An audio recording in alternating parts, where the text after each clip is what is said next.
بسم اللہ الرحمن الرحیم۔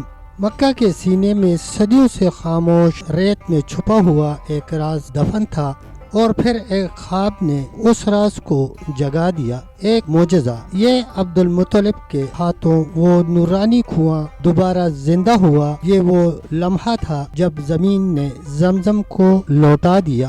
حضرت ابراہیم علیہ السلام کے بیٹے حضرت اسماعیل علیہ السلام کے 12 بیٹے تھے۔ ان کی نسل اس قدر ہوئی کہ مکہ مکرمہ میں نہ سما سکی اور پورے حجاز میں پھیل گئی۔ ان کے ایک بیٹے کیدار کی اولاد میں عدنان ہوئے۔ عدنان کے بیٹے ماد اور پوتے کا نام نزار تھا۔ نزار کے 4 بیٹے تھے، ان میں سے ایک کا نام مزر تھا۔ مزر کی نسل سے قریش بن مالک پیدا ہوئے۔ یہ فہر بن مالک بھی کہلائے۔ قریش کی اولاد بہت ہوئی، ان کی اولاد مختلف قبیلوں میں بٹ گئی۔ ان کی اولاد سے کسی نے اقتدار حاصل کیا۔ کسی کے آگے 3 بیٹے ہوئے، ان میں سے ایک عبد مناف تھے، جن کی اگلی نسل میں ہاشم پیدا ہوئے۔ ہاشم نے مدینہ کے ایک سردار کی لڑکی سے شادی کر لی۔ ان کے یہاں ایک لڑکا پیدا ہوا جس کا نام شیبہ رکھا گیا۔ یہ پیدا ہی ہوا تھا کہ ہاشم کا انتقال ہو گیا۔ ان کے بھائی مطلب مکہ کے حاکم ہوئے۔ حاکم کا بیٹا مدینہ منورہ میں پرورش پاتا رہا۔ جب مطلب کو معلوم ہو گیا کہ وہ جوان ہو گیا ہے تو بھتیجے کو لینے کے لیے چلے گئے۔ اسے لے کر مکہ مکرمہ پہنچے تو لوگوں نے خیال کیا کہ یہ نوجوان ان کا غلام ہے۔ مطلب نے لوگوں کو بتایا، یہ ہاشم کا بیٹا اور میرا بھتیجا ہے۔ اس کے باوجود لوگوں نے اسے عبد المطلب کا غلام ہی کہنا شروع کر دیا۔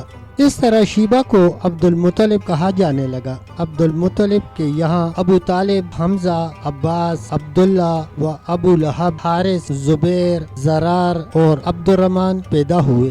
ان کے بیٹے عبداللہ سے ہمارے نبی حضرت محمد صلی اللہ علیہ وسلم پیدا ہوئے۔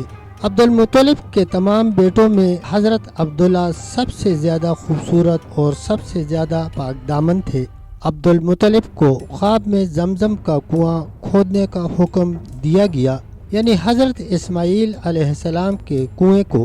اس کنویں کو قبیلہ جرہم کے سردار مزاز نے پاٹ دیا تھا۔ قبیلہ جرہم کے لوگ اس زمانے میں مکہ کے سردار تھے، بیت اللہ کے نگران تھے۔ انہوں نے بیت اللہ کی بے حرمتی شروع کر دی۔ ان کا سردار مزاز بن عمرو تھا، وہ اچھا آدمی تھا۔ اس نے اپنے قبیلے کو سمجھایا کہ بیت اللہ کی بے حرمتی نہ کرو، مگر ان پر اثر نہ ہوا۔ جب مزاز نے دیکھا کہ ان پر کوئی اثر نہ ہوتا تو قوم کو اس کے حال پر چھوڑ کر وہاں سے جانے کا فیصلہ کر لیا۔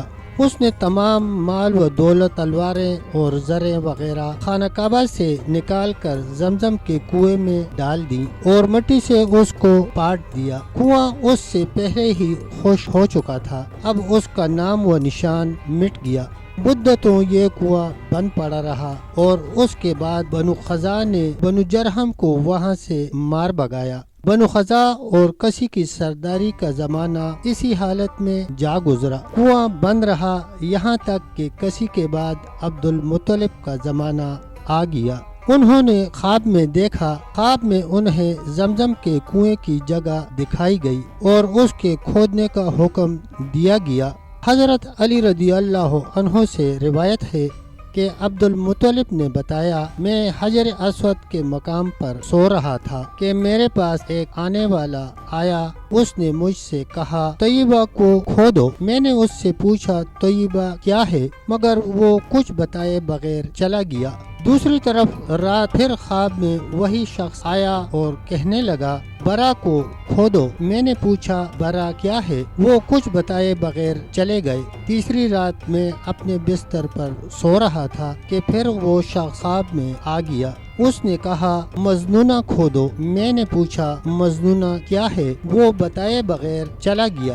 اس سے اگلی رات میں پھر بستر پر سو رہا تھا کہ وہی شخص پھر آیا اور بولا، زمزم کھودو۔ میں نے اس سے پوچھا، زمزم کیا ہے؟ اس بار اس نے کہا، زمزم وہ ہے جس کا پانی کبھی ختم نہیں ہوتا، جو حاجیوں کے بڑے بڑے مجمعوں کو سیراب کرتا ہے۔ عبد المطلب کہتے ہیں میں نے اس سے پوچھا یہ کنواں کس جگہ ہے؟ اس نے بتایا جہاں گندگی اور خون پڑا ہے اور کوا ٹھونگے مار رہا ہے۔ دوسرے دن عبد المطلب اپنے بیٹے حارث کے ساتھ وہاں چلے گئے۔ اس وقت ان کے یہاں یہی ایک لڑکا تھا۔ انہوں نے دیکھا وہاں گندگی اور خون پڑا تھا اور ایک کوا ٹھونگے مار رہا تھا۔ اس جگہ کے دونوں طرف بت موجود تھے اور یہ گندگی اور خون دراصل ان بتوں پر قربان کیے جانے والے جانوروں کا تھا۔ پوری نشانی مل گئی تو عبد المطلب کدال لے آئے اور کھدائی کے لیے تیار ہو گئے، لیکن اس وقت قریش وہاں آ پہنچے۔ انہوں نے کہا اللہ کی قسم ہم تمہیں یہاں کھدائی نہیں کرنے دیں گے، تم ہمارے ان دونوں بتوں کے درمیان کنواں کھودنا چاہتے ہو جہاں ہم ان کے لیے قربانیاں کرتے ہیں۔ تب تک پیارے دوستو اتنا ہی، ملتے ہیں ویڈیو کے اگلے حصے کے ساتھ، تب تک کے لیے اللہ حافظ، اللہ نگہبان۔